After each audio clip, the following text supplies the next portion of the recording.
2 private एजेंसियां हैं इसकी रिपोर्ट, जिनमें कॉमन नाम सर्वे रिपोर्ट में आएगा, वो भाजपा की सूची में पहले नंबर पे। चारों एजेंसी के जो चारों सर्वे रिपोर्ट पे सर्वे रिपोर्ट पे जो नाम कॉमन होगा जी, वो जो है प्रत्याशी बनेगा। कांग्रेस की महासचिव है प्रियंका गांधी जी 21 तारीख को आ रही हैं। ये छत्तीसगढ़ में उनका दूसरा दौरा होगा जी, चुनाव सीजन में पहला है। अच्छा, अभी नए बीजेपी जो जिन सीटों पे प्रत्याशी डिक्लेयर की है, वो सीट पिछले 2 चुनाव से वो नहीं जीती। 2013 2018 भी हारी है, मतलब 2 चुनाव हारी है। आप भिलाई में रहते हो, अहिवारा विधानसभा पड़ता है, अभी लगातार वहाँ पे भी उथल पुथल मची हुई है उस सीट पर, बीजेपी में भी कांग्रेस में भी। कांग्रेस में कोई नया नाम, कोई सरप्राइजिंग नाम जो हम लोग सबको सरप्राइज कर सके? सबसे चर्चित नाम है ओपी चौधरी जी का। सवाल लोग कर रहे कहाँ से लड़ेंगे? नौकरी छोड़, IAS की नौकरी छोड़े जी, खरसिया से चुनाव लड़ा जी। भैया राजनांदगांव में तो सिंगल है, आप जैसे बता रहे हैं। यशवंत, एक चीज़ मैं बता दूं जी कि भारतीय जनता पार्टी का कोई नेता जी, कोई कार्यकर्ता, कोई पदाधिकारी जी ये बताने और बोलने में असमर्थ है कि प्रत्याशी कौन होगा। कि गृह मंत्री ताम्रध्वज साहू कहीं ना कहीं ये चुनाव ना लड़ पाए, इसलिए उनको गिरफ्तार, क्योंकि काफ़ी पुराना मामला था। अगर इनको गिरफ्तार करना था तो पहले भी गिरफ्तार किया जा सकता था। साहू समाज के एक बड़े चेहरे की तलाश में, जो यूथ भी हो और ऊर्जावान हो, पढ़ा लिखा हो और समाज और पूरे क्षेत्र को लीड कर सके। यहाँ से बेलतरा से दावेदारी बहुत आई है, कांग्रेस में भी है, बीजेपी में भी अच्छी सीट है यशवंत। बेलतरा भी जैसे वैशाली नगर एक सीट है ना, उसी टाइप की है, सीट है, जनरल सीट लोग मानते हैं। सबसे बड़ी चीज यशवंत, बीजेपी सिर्फ विधानसभा के प्रत्याशी नहीं ढूंढ रही है, बीजेपी अपने लोकसभा 2024 के लिए भी प्रत्याशियों की संभावना टटोल रही है। भैया भाजपा वालों ने जो है बेचैनी बढ़ा दी है अपने दावेदारों की, क्योंकि कांग्रेस वालों ने कह दिया था कि 9 के आसपास हम लिस्ट जारी कर देंगे, और 10 तारीख हो गई है, 9 तारीख। तो कांग्रेस वालों की लिस्ट में भी देरी है और बीजेपी वालों की लिस्ट में क्यों देरी हो रही है, ये बड़ा सवाल है, और इसके पीछे की वजह पे आज हम बात करेंगे। इसके अलावा दुर्ग और बिलासपुर संभाग में भाजपा ने अपना पैनल बना लिया है, तो उन पैनल का नाम का आज खुलासा हम करने वाले थे। वीडियो में आप बने रहिएगा। मेरे साथ आलोक तिवारी जी हैं, जिन्हें आप लगातार सुनते हैं, और जो बातें आलोक जी कहते हैं या फिर हम जिस पर चर्चा करते हैं, वो लगभग वही हो रही है। इसके अलावा स्क्रीनिंग कमेटी की बैठक कल हुई थी। अजय माकन जी, जिसके मेन करता धरता थे, उनके नेतृत्व में एक बैठक हुई। उस बैठक में क्या हुआ, कांग्रेस की बैठक में क्या हुआ, वो भी एक बड़ा इंपॉर्टेंट कंटेंट है, तो उस कंटेंट को भी आपको जानना चाहिए, उस समाचार को भी जानना चाहिए। इसके अलावा और भी जो विषय हैं, आज जो घटनाक्रम हुए हैं और घटनाक्रम होने वाले हैं, जिस पर आज हम चर्चा करेंगे। आलोक जी, मैंने सबसे पहले कहा कि भाजपा की सूची में देरी क्यों हो रही, जबकि बीजेपी वाले बोल रहे थे कि हम सितंबर के पहले सप्ताह में जारी कर देंगे। यशवंत, भारतीय जनता पार्टी की सूची में देरी नहीं हो रही है जी। भाजपा इंतजार कर रही है कांग्रेस की सूची का। अच्छा, wait and watch. Bharatiya Janata party ने अपनी पहली सूची बहुत पहले जारी कर दी है, 22 लोगों की, पहले 21 का की, बाद में केसकाल की 1 सीट का की। अब भारतीय जनता पार्टी कांग्रेस की सूची का बेसब्री से इंतजार कर रही है कि कांग्रेस कितनी सीटों को क्लियर करती है, कितने विधायकों को टिकट देती है, किन मंत्रियों की टिकट काटती है या सभी को चुनाव लड़ाती है। अब कांग्रेस की पूरी गतिविधियों पे और कांग्रेस की सूची पे बीजेपी का इंतजार है, इसलिए बीजेपी मतलब वेट कर रही है। बीजेपी की पूरी लिस्ट तैयार है, सब कुछ तैयार है। अच्छा। बीजेपी अपनी तैयारी पूरी कर चुकी है। उसके पर्यवेक्षक सभी विधानसभाओं में पिछले 22 अगस्त को सभी विधानसभाओं में जाकर के 1-to-1 कार्यकर्ताओं से चर्चा करके, दावेदारों से बात करके अपनी रिपोर्ट पार्टी के हाईकमान को सौंप दी है। अमित शाह जब हाल में आए थे तो उन्होंने भी एक प्राथमिक चर्चा जो होती है, लिस्ट को देखे है ना, ये चर्चा करके, और ये दिल्ली केंद्रीय चुनाव समिति को पूरा पैनल भेजा जाएगा।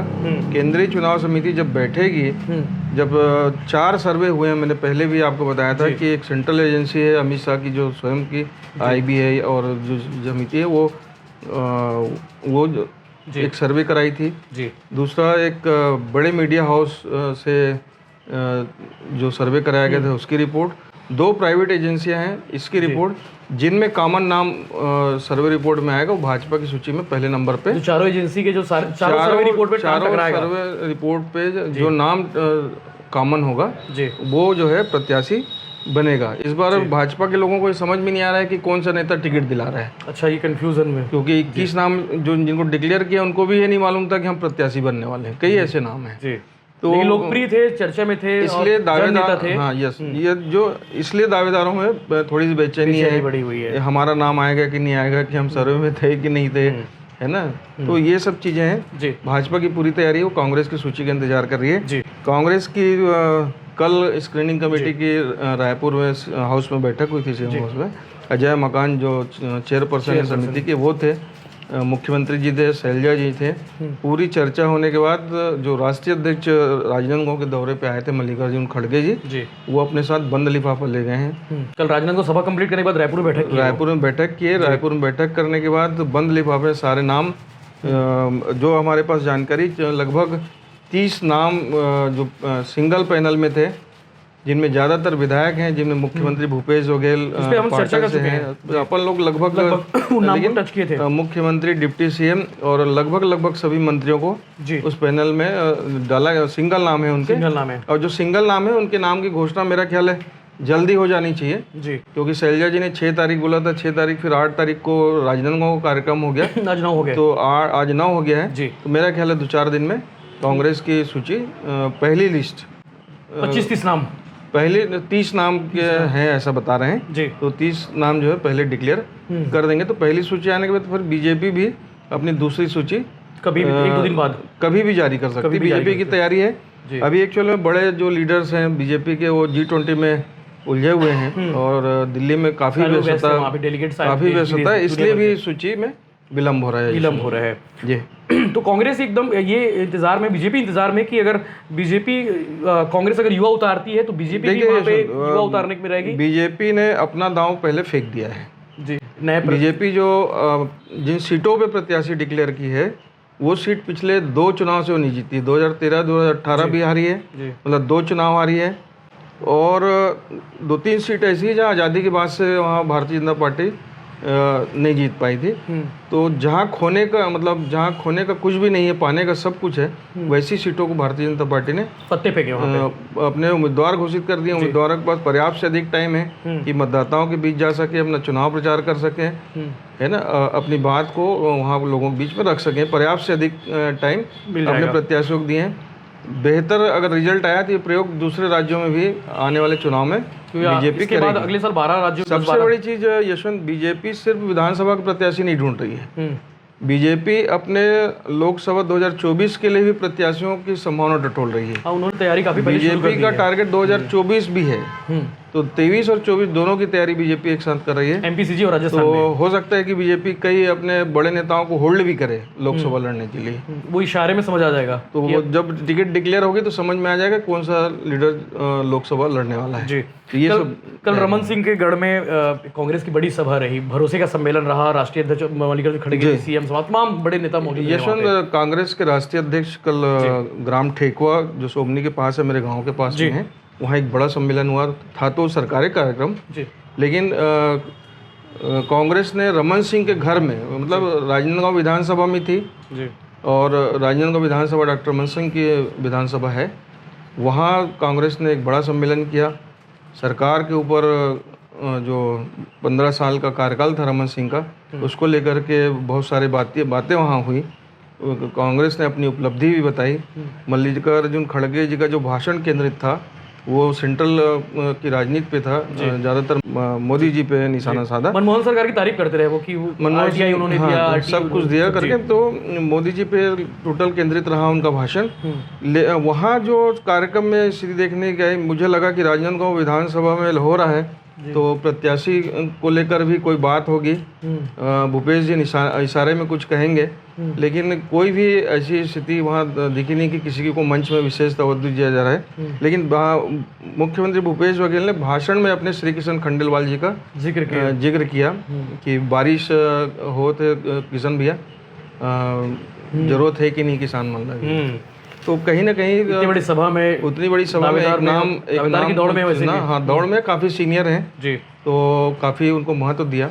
इसकी चर्चा भी राजनांदगांव में काफ़ी होती रही है जी। बाकी पोस्टर वार वहाँ जबरदस्त, पोस्टर वार में यशवंत बता रहा हूँ, मैं जब ऑफिस से काम निपटा के निकला जी, तो मुझे लगा एक बार कि सभा स्थल गाँव के पास का है, तो सभा स्थल देख लेता हूँ। हम लोग तो अटेंड किए, कल देखे वहाँ पे। तो मैं जब, तो मेरे को कहाँ टोल के पास से यू टर्न लेना पड़ा जी, तो देखा कि पोस्टर बार जो है मतलब ऐसा लग रहा था जो परमानेंट एंगल फिट है जी, है ना। कुलवीर छाबड़ा, जित्तू मुदलियार, नवाज खान, हेमा देशमुख, निखिल द्विवेदी, यही सब पोस्टर में दिख रहे थे। और कांग्रेस का आपस का जंग जो है वो भी साफ तौर पे बिल्कुल दिख रहा था। बिल्कुल। अब आ जाते हैं सबसे जो जिसका इंतजार हम सबको था और जिसका इंतजार आप सबको भी होगा जहाँ तक, क्योंकि पैनल पर हम बात करने वाले हैं। बीजेपी ने दुर्ग संभाग की 20 में से 15 लगभग सीटों पर पैनल बनाया है और बिलासपुर संभाग की सीटों पर भी कुछ सीटों पर पैनल बने, जो बड़ी सीट है उस पर भी पैनल बने हैं। तो सारी सीटों पर हम बात करेंगे कि राजनांदगांव में कौन है, कवर्धा में कौन है, जहां हम बैठे वैशाली नगर में कौन है, भिलाई नगर में कौन है। तो आप बने रही वीडियो में शुरुआत करते हैं। भैया राजनांदगांव में तो सिंगल है, आप जैसे बता रहे यशवंत, एक चीज़ मैं बता दूं जी कि भारतीय जनता पार्टी का कोई नेता जी, कोई कार्यकर्ता, कोई पदाधिकारी जी ये बताने और बोलने में असमर्थ है कि प्रत्याशी कौन होगा जी। कोई संभावना नहीं, कोई नहीं, मतलब सदमे की स्थिति है भारतीय जनता पार्टी में। लेकिन जो पर्यवेक्षक आए जी, जो 1-to-1 किए, जो रायशुमारी हुई और उससे जो क्षण के चीजें निकली, काफी मशक्कत के बाद ये तैयार किया पूरे संभाग के 18-20 में से 18 हमारे दुर्ग संभाग के मेरे कई मित्रों ने इसमें योगदान दिया है। मैं आपको बता दूं कि दुर्ग संभाग की 5 सीटें घोषित हो चुकी हैं भारतीय जनता पार्टी की, जिसमें पाटन है, विजय बघेल जी जो भूपेश बघेल का मुकाबला करेंगे। लगातार कर भी चालू कर दी वो दौड़ा भागी शुरू कर दिया। डोंडी लोहारा देवलाल ठाकुर हैं, खुज्जी विधानसभा से गीता घासी साहू हैं, मानपुर मोहला से संजीव शाह हैं, खैरागढ़ से विक्रांत सिंह। ये 5 सीटें संभाग घोषित हो चुकी हैं अपने दुर्ग संभाग की, 5 है ना। तो 15 सीट बचती है। तो मैं दुर्ग ग्रामीण से शुरू करता हूँ। दुर्ग ग्रामीण से ललित चंद्राकर हैं, रमशीला साहू, माया बेलचंदन, प्रीतपाल बेलचंदन, और एक नाम 2-3 दिन से काफी चर्चा में है यशवंत, दीपक साहू का। दीपक साहू साहू समाज से। हाँ, साहू समाज से। लेकिन साहू समाज से भारतीय जनता पार्टी वहाँ किसी यूथ पर भी दांव लगाने की तैयारी में है। यूथ की खोज बहुत तेजी से हो रही है जी। और मैं समझता हूँ कि अगर सब कुछ ठीक ठाक रहा तो यूथ की तलाश भी बीजेपी बहुत जल्दी पूरी कर लेगी जी।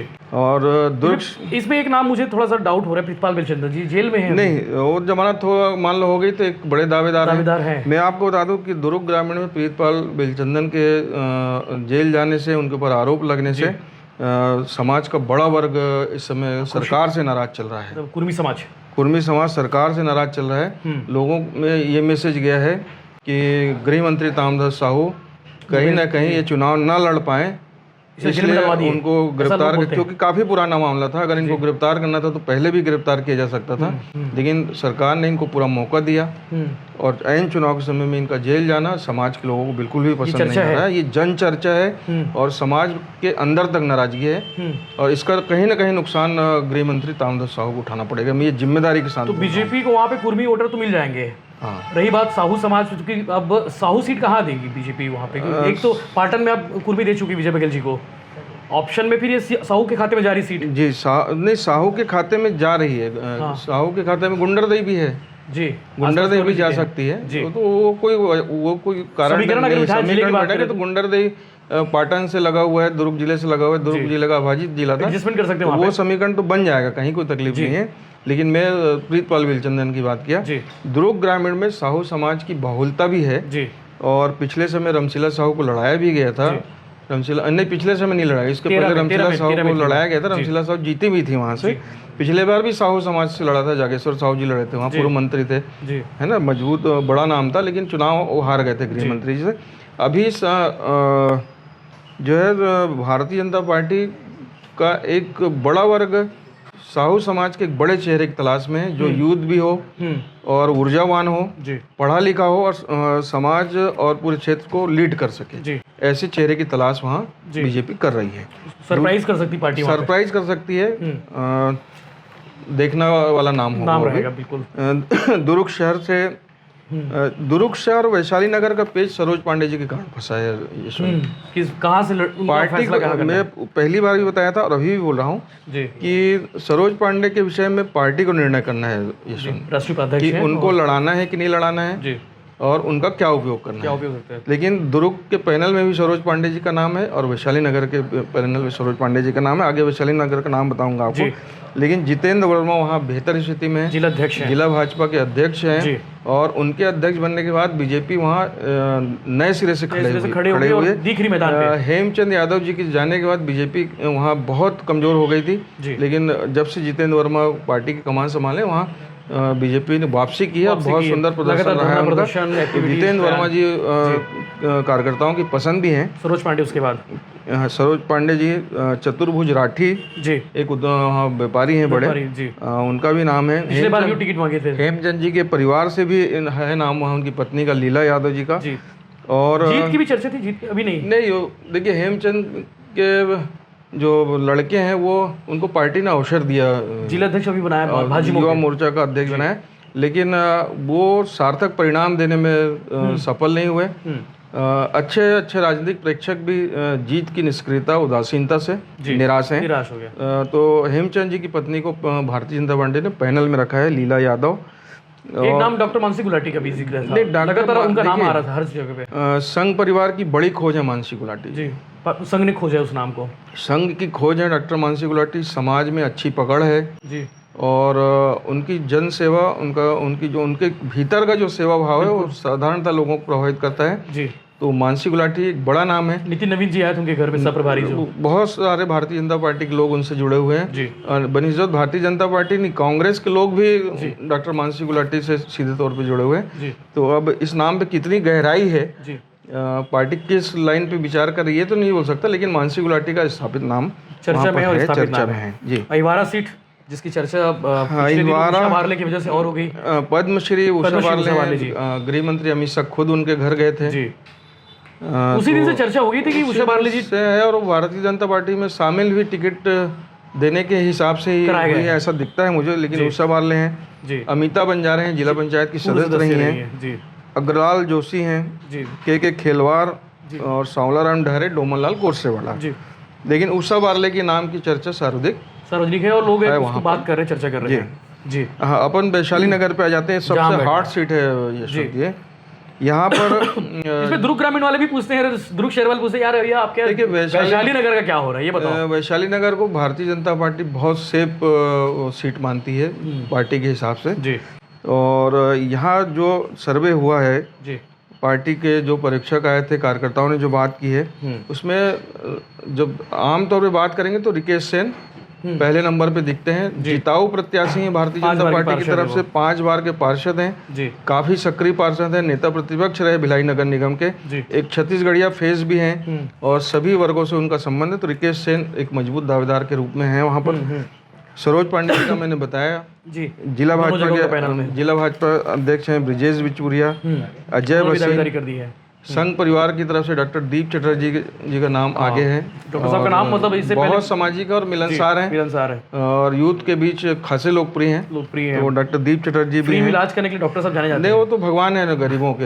हमारे हम लोग तो कभी भी कोई तकलीफ होती है डॉक्टर दीप चटर्जी कोई तकलीफ नहीं, कभी फीस वाला पर्ची नहीं काटते, कोई नहीं, फीस का तो मसला ही नहीं, दवाई भी ले लेते हैं, लोग ऐसे हैं उनके साथ। उद्योगपति हैं, सिंप्लेक्स समूह की एमडी हैं संगीता शाह, डॉक्टर, इनका भी बहुत हाई लेवल पे नाम चल रहा है। और अचानक से बीजेपी में एंट्री कराना, बीजेपी में अचानक से एंट्री करना जी, पर इनके दावेदारी का कोई जमीनी आधार जो है अभी तक मेरे को समझ में नहीं आया है जी। बाकी पार्टी में नाम तो है इनका बाकी। और भिलाई नगर भसीन परिवार से नाम बताया गया है, लेकिन वहाँ ऋषि भसीन, दिव्या भसीन दो दावेदार है ना, तो दोनों में आपस में तय करना तो हाँ दोनों में एक को तय करना, लेकिन पार्टी अभी होल्ड करके इस चीज को रखी है।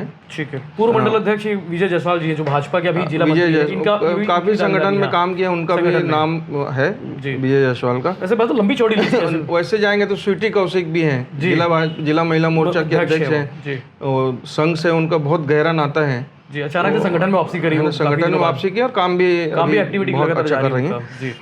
भिलाई नगर आ जाते हैं, हॉट सीट में से ये भी एक सीट है। भिलाई नगर का व्यापक महत्व है यशवंत, क्योंकि प्रेम प्रकाश पांडे प्रदेश स्तर के कद्दावर लीडर हैं, थिंक टैंक है। अभी आरोप पत्र जो बनाया गया जिसके लोकार्पण के लिए अमित शाह खुद आए थे, जिसके विमोचन के लिए अमित शाह आए थे, जिम्मा दिए थे। उनको बनाने में प्रेम प्रकाश पांडे जी की बड़ी भूमिका है। जी। प्रेम प्रकाश पांडे जी भिलाई से ज़्यादातर लोगों ने पर्यवेक्षकों के सामने प्रेम प्रकाश पांडे जी का नाम लिया है। जी।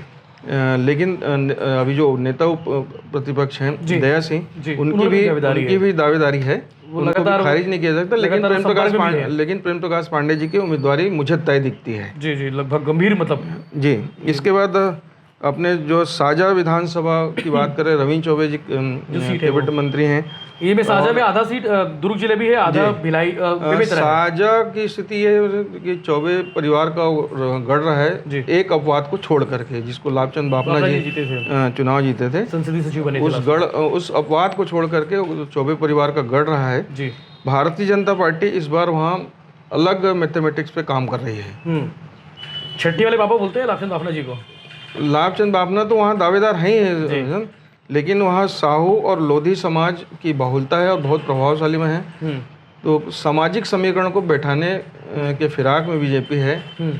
जितेंद्र साहू जिला पंचायत के सदस्य हैं, नए लड़के हैं, उनको बहुत है, उनका भी नाम बड़े अच्छे से चल रहा है। हिमा साहू हैं, पहले जिला पंचायत की सदस्य रही हैं, उनका भी नाम है, लगातार सक्रिय भी है उस इलाके में। वो एक नया समीकरण भी वहाँ पर बन रहा है कि खैरागढ़ के जो पूर्व विधायक रहे हैं, संसदीय सचिव रहे हैं, कोमल जंघेल, एक बड़ा लोधी समाज का चेहरा है जी। साजा में उनको उतारने से खैरागढ़ में पार्टी को भी लाभ मिलेगा। इस समीकरण में भी बीजेपी काम कर रही है जी। बसंत अग्रवाल हैं जी, थान कमरिया के रहने वाले हैं जी। बसंत अग्रवाल का भी नाम है। टिकट मांगे थे वो, लास्ट टाइम भी टिकट मांगे थे और पार्टी निर्दलीय भी चुनाव लड़ दिया था जी। लोधी समाज के अध्यक्ष हैं बनऊ वर्मा जी। कोमल जंगल का नाम बता ही दिया आपको। तो ये नाम है, मतलब साझा दुर्ग जिले की सीट है मोटा-मोटा। बाकी और बेमेतरा की है, बेमेतरा से राजेंद्र शर्मा जो जिला भाजपा के अध्यक्ष रहे हैं जी, उनका नाम है। अवधेश चंदेल हैं पूर्व विधायक। दीपेश साहू जी। संध्या परघनिया जी। नवागढ़ से हैं दयाल दास बघेल, दयावंत बांधे, देवदास चतुर्वेदी, जगजीवन खरे। ये नवागढ़ एक्चुअल में ये दयाल दास बघेल मंत्री भी रहे रमन सरकार में जी, और तीन चार बार वो चुनाव भी वहाँ जीते हैं जी। लेकिन पिछली बार में जब सरकार के खिलाफ वातावरण बना तो उनका नुकसान उनको हुआ था जी। संजारी बालोद है एक सीट जो है, पवन साहू जो है पहले प्रत्याशी रहे, दीपा साहू, दुर्गानंद साहू, कृष्णाकांत पवार जी, ये लोगों का नाम है। गुंडरदही में पुष्पेंद्र चंद्राकर, वीरेंद्र साहू, दीपक ताराचंद साहू का नाम वहाँ भी है ना, क्योंकि छाया रहेगा उनका नाम। अपने राजनांदगांव की सीट में अकेले डॉक्टर रमन सिंह का नाम है, सिंगल नाम। हाँ, कवर्धा सीट में भी डॉक्टर रमन सिंह का नाम है। कवर्धा के लोग भी चाहते हैं कि डॉक्टर साहब हमारे घर से, अपने घर से चुनाव लड़े, लेकिन डॉक्टर साहब राजनांदगांव को अपना घर मान चुके हैं जी। इसलिए मेरा ख्याल है कि डॉक्टर साहब लड़ेंगे तो राजनांदगांव ही लड़ेंगे जी। डोंगरगांव से भरत वर्मा जी, दिनेश गांधी, नीरेंद्र साहू, डॉक्टर नीरेंद्र साहू, देवेश साहू, मूलचंद लोधी, जागृति यदु, इतने लोगों को पैनल में शामिल किया गया है। लेकिन वहाँ पेच जो है ना भरत वर्मा और दिनेश गांधी में ही है। और साहू समाज से किसी उतारना हो तो, क्योंकि दलेश्वर के खिलाफ अगर लड़ाना तो साहू को लड़ाना पड़ेगा वहाँ पे, तो फिर डॉक्टर नीलेश साहू और देवेश साहू दो नाम लोग रखे हैं जी। डोंगरगढ़ विनोद खांडेकर पहले विधायक भी रहे पहले, रामजी भारती भी विधायक रहे जी। जैन कुमार मेश्राम जी, और राजेश श्यामकर अभी जिला पंचायत सदस्य हैं जी। पवन मेश्राम का नाम है जी। कवर्धा आपको बताया कि डॉक्टर रमन सिंह। डोंगरगढ़ से एक नाम और है, रविंद्र राम टेके। यशवंत मैंने बहुत सारे वहाँ पे दावेदारी वहाँ से। कवर्धा से अपन पहले भी चर्चा किए थे कि विजय शर्मा के नाम पे मुहर लग सकती है। विजय शर्मा का नाम पैनल में है जी। सांसद हैं राजनांदगांव से संतोष पांडे, वो भी चाह रहे हैं। सियाराम साहू हैं, साहू समाज से विधायक रहे हैं। और पंडरिया से भावना बोहरा जी, और विशेषर पटेल जिला पंचायत सदस्य हैं। विशेषर पटेल, दिनेश चंद्रवंशी और मोतीराम चंद्रवंशी का भी नाम है। ये दुर्ग संभाग की बची हुई 15 सीटें हैं। बची हुई जो 15 सीटें हैं उनकी स्थिति है यशवंत जी। बिलासपुर संभाग कुछ नाम बिलासपुर संभाग से भी आए थे यशवंत जी। मैं आपको बता दूं, पूर्व मंत्री हैं अमर अग्रवाल, बिलासपुर शहर से जी। डॉक्टर विनोद तिवारी हैं जी। डॉक्टर ललित माखीजा हैं जी। और बिल्हा सीट है जो पूर्व विधानसभा अध्यक्ष धर्मलाल कौशिक की सीट होती थी, वहाँ से कौशिक जी तो हैं ही है, अभी विधायक भी हैं, नेता प्रतिपक्ष भी रहे पहले। भूपेंद्र सोनी जी का नाम है, अपने दुर्ग जिले के संगठन का काम भी देख संभाग प्रभारी हैं। बेलतरा से रजनीश सिंह है, प्रवीण झा है, सुशांत शुक्ला जी। यहाँ से बेलतरा से दावेदारी बहुत आई है, कांग्रेस में भी है, बीजेपी ये में भी अच्छी सीट है यशवंत बेलतरा भी। जैसे वैशाली नगर एक सीट है ना, उसी टाइप की एक सीट है, जनरल सीट लोग मानते हैं उसको। और दूसरा मस्तूरी से डॉक्टर कृष्ण कुमार बांधी जी, अभी विधायक है ना, चांदनी भरद्वाज, ये दो बड़े दावेदार हैं वहाँ। कोटा से भूपेंद्र सोनी, वहाँ भी दावेदारी है। ब्रिजलाल राठौर, मुरारी गुप्ता जी। तखतपुर से अभी हाल ही में जो भारतीय जनता पार्टी में शामिल हुए हैं, उनको टिकट मिलेगी, जोगी कांग्रेस के प्रत्याशी धर्मजीत सिंह जी। हर्षिता पांडे महिला आयोग की पहले अध्यक्ष रही है, वहाँ से पहले प्रत्याशी भी रही हैं, उनका भी नाम है जी। दिनेश राजपूत जी का नाम है जी। लोरमी है श्रीमती शीलू साहू जी। दुर्गा उमा शंकर साहू जी। मुंगेली से पुन्नूलाल मोहले, तरुण खांडेकर, शिव कुमार बंजारे जी। मारवाही से जो है प्रणव कुमार घोषित हो चुके हैं है ना जी जी। कोरबा जिले की बात कर लेते हैं। कोरबा जिले से लखनलाल देवांगन ये भी घोषित हो चुके हैं। रामपुर से ननकी राम कंवर पहले गृह मंत्री थे जी, अभी विधायक हैं। रेणुका राठिया, अजय कंवर जी। कटघोरा से प्रेमचंद पटले जी। केदारनाथ अग्रवाल, विकास महतो, विकास झा जी। पाली तानाखार रामदयाल विके फिर टिकट चाह रहे हैं जी। विजय कुमार जगत जी जी जी। सबसे चर्चित नाम है ओपी चौधरी जी का। सवाल लोग कर रहे कहाँ से लड़ेंगे, नौकरी छोड़ IAS की नौकरी छोड़े जी, खरसिया से चुनाव लड़ा जी, लेकिन अपेक्षित सफलता उनको नहीं मिली। लेकिन भारतीय जनता पार्टी में इतने दिनों से काम कर रहे हैं वो, बीजेपी उनके काम से प्रभावित है। यशवंत बीजेपी का गड्ढा उन्होंने भरा भी है, जैसे वो बता रहे थे, लास्ट इंटरव्यू मिला था तो बोले बीजेपी पहले जब और ज्यादा गड्ढा था उस गड्ढे में अंतर कम हुआ है। भारतीय जनता पार्टी की रीति नीति के हिसाब से काम कर रहे हैं जी, और पार्टी उनका सेफ उपयोग करना चाहती है। उनको मतलब पार्टी सदन में जाए, चौधरी ओपी चौधरी को किसी भी स्थिति में सदन में लाना है, उनके लिए बेहतर सीट की तलाश हो रही, मैंने पहले भी बताया, और चुनाव लड़ेंगे बोला था, ये भी बोला था जी। अब उनका नाम पैनल में भी आ गया है, और रायगढ़ से ओपी चौधरी का नाम पैनल में है, सबसे नंबर 1 पे। सुनील रामदास का भी नाम है, विजय अग्रवाल का भी नाम है जी। और चंद्रपुर की एक सीट है यशवंत, वहाँ से भी ओपी चौधरी जी का नाम चल रहा है, लेकिन ओपी चौधरी जी को पार्टी संभवतः रायगढ़ ही लड़ाएगी। धर्मजयगढ़ से हरीश चंद्र राठिया घोषित हो चुके हैं, महेश साहू भी घोषित हो चुके हैं, खरसिया जी। लैलुंगा से जागेश्वर सिरदार और युवा मोर्चा के जो अध्यक्ष हैं रवि भगत जी, सुनीत राठिया। लेकिन यहाँ मेरे को लगता है कि रवि भगत को अवसर लोग दे देंगे जी। सरगुजा जिले से अंबिकापुर सारंगढ़ सीट देवेंद्र रात्रे जी, जीवन यादव, शिव कुमार चौहान जी, यहाँ पे इनकी दावेदारी है। और सरगुजा से अंबिकापुर है राजेश अग्रवाल, गोपाल सिन्हा, अनिल सिंह मेजर और आलोक दुबे। ये अंबिकापुर वही सीट है जहाँ पे टीएस सिद्धू चुनाव लड़ते हैं। सीधे चुनाव लड़ते हैं मैदान पे। इस बार उनका नाम नहीं है यशवंत पैनल में, क्योंकि 2 चुनाव पिछला वो लगातार हारे हैं। लेकिन हार जीत में अंदर ज्यादा नहीं रहा है। हाँ नहीं, पहला चुनाव लड़े थे वो बड़े 2-2.5 हज़ार का फैसला था जी, लेकिन पिछला 2018 का बाबा फिर से वापसी किया और अंतर बड़ा हो गया था जी। सीतापुर देवसाय पैकरा, राम कुमारी टोप्पो, अनिल निराला, ये वही सीट है, मंत्री जी की सीट है, अमरजीत भगत की सीट है जी। अमरजीत सिंह भगत की सीट है। सामरी से राम लखन सिंह पैकरा जी, सिद्धनाथ पैकरा, उद्देश्वरी पैकरा जी, प्रेम नगर से भूले सिंह मरावी ये घोषित हो चुके हैं जी। भटगांव से श्रीमती लक्ष्मी रजवाड़े ये भी घोषित हो गई हैं जी, और प्रतापपुर से भी घोषित हो गए हैं शकुंतला सिंह पोर्ते जी।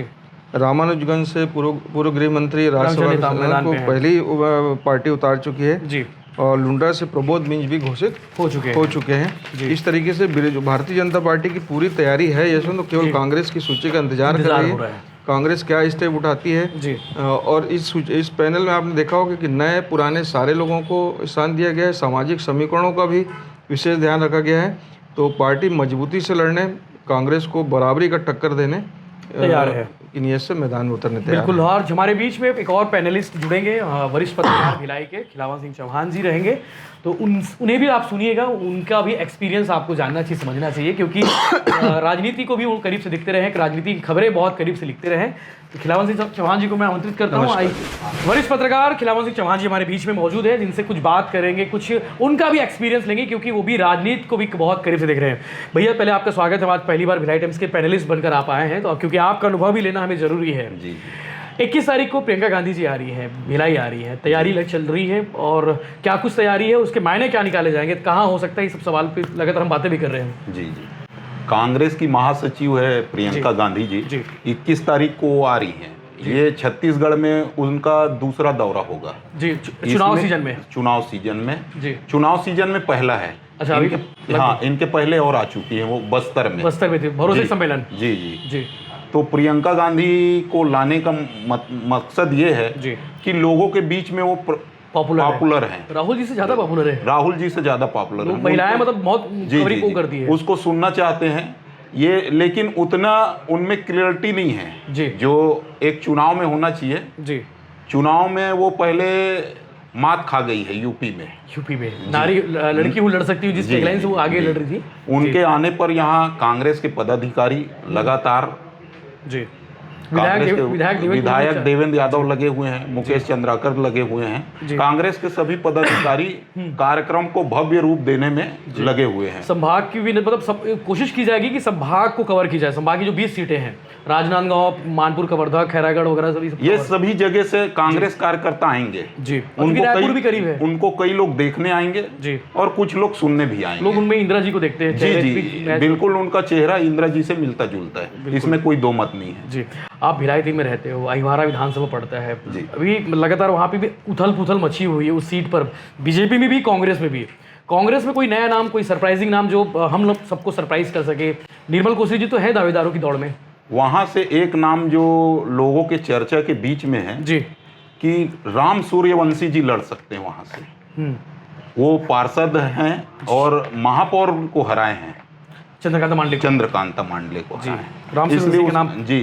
और वो बंगले से करीब भी हैं, दाऊ जी के करीब भी है, सीएम हाउस से जी। लास्ट टाइम कांग्रेस ने ही टिकट दी थी उनको। जी जी जी जी, चंद्रकांत मांडले हरा दिए थे, मांडले को हराए हैं। पहली बार निर्दलीय चुनाव लड़े थे जी जी जी। उसमें एक प्रतिभा है, युवा 34 साल के, और वो लगे हुए हैं।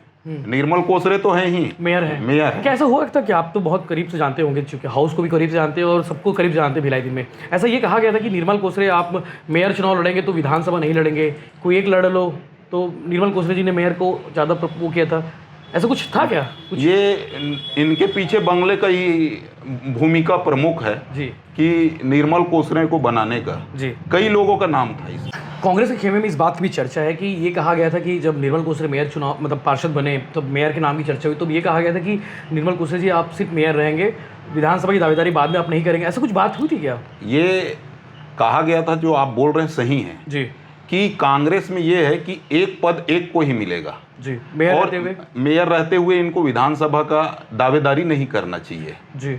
जिला अध्यक्ष बनाए हुए में अभी जिला अध्यक्ष भी हैं, जिला अध्यक्ष भी, तो जिला अध्यक्ष और महापौर रहते हुए मेरे ख्याल से जो कांग्रेस ने अभी नीति निकाला है जी, निर्धारण किए हैं, नीति निर्धारण, जो चिंतन शिविर में जिस बात की चर्चा हुई थी, एक पद एक व्यक्ति, तो उस दायरे में ये नहीं आ रहे हैं।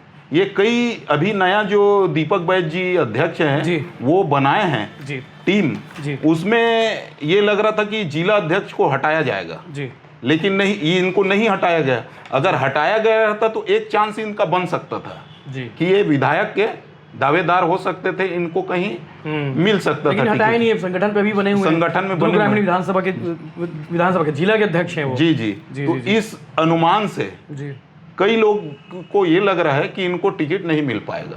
अच्छा, अब देखो कांग्रेस की टिकट और मौत का भरोसा कोई ठिकाना नहीं है। बिल्कुल हो सके इसकी किस्मत में हो टिकट भी ले आए, बिल्कुल तीनों पद में रह जाए, जिला अध्यक्ष, मेयर, विधायक। बिल्कुल, वाकई में। बाकी पाटन वाटन में क्या चल रहा है? आप तो काफी करीब से देख रहे हैं। पाटन की जनता जान रही है, वो मुख्यमंत्री भूपेश बघेल हैं, वे अपने स्टाइल से चुनाव लड़ते हैं जी, वो किसी पर ज्यादा विश्वास नहीं करते, जनता से स्वयं मिलना वो बोल भी दिए कि चुनाव आपको लड़ना है जी जी। वो जनता से 1 to 1 मिलने में ज्यादा विश्वास रखते हैं, उनको शुरू से रहा है, 90 से ये उनका चुनाव लड़ने का तरीका ही अलग है जी। विजय बघेल जी भी काफी मेहनत कर रहे हैं, लेकिन विजय बघेल जी लगे हुए हैं, लेकिन अब समाज कितना मानता है उनको ये देखना होगा। तो ये थी आज की चर्चा, जिसमें सबसे बड़ी बात जो रही पैनल की, वो हमने आज पैनल डिस्कस किया। दुर्ग संभाग और बिलासपुर संभाग की बहुत सारी सीटें, लगभग दुर्ग संभाग की सारी 15 जो 25 सीटें हैं उस पर बीजेपी के पैनल लगभग तैयार हैं, जो पर्यवेक्षक आए थे उनकी ओर से जो तैयार किए गए हैं और सोर्स के माध्यम से जो हमने एनालिसिस करके पता किया है, उन नामों पर हमने आज चर्चा की। इसके अलावा बिलासपुर संभाग की सीटों पर भी हमने बात की। आपको क्या ये बातचीत कैसी लगी, ये आप जरूर हमें कमेंट करके बताएं। आगे भी डिस्कशन करते रहेंगे, टिकट को लेकर लगातार अपडेट्स देते रहेंगे ताकि आप अपडेट रहे, आप आगे रहे। इस तरह के बाकी अपडेट्स के लिए बने रहिए बिल आइटम के साथ में। चैनल को सब्सक्राइब कर लीजिए ताकि आपको बहुत सारा अपडेट मिलते रहे। जय हिंद, जय जवाहर।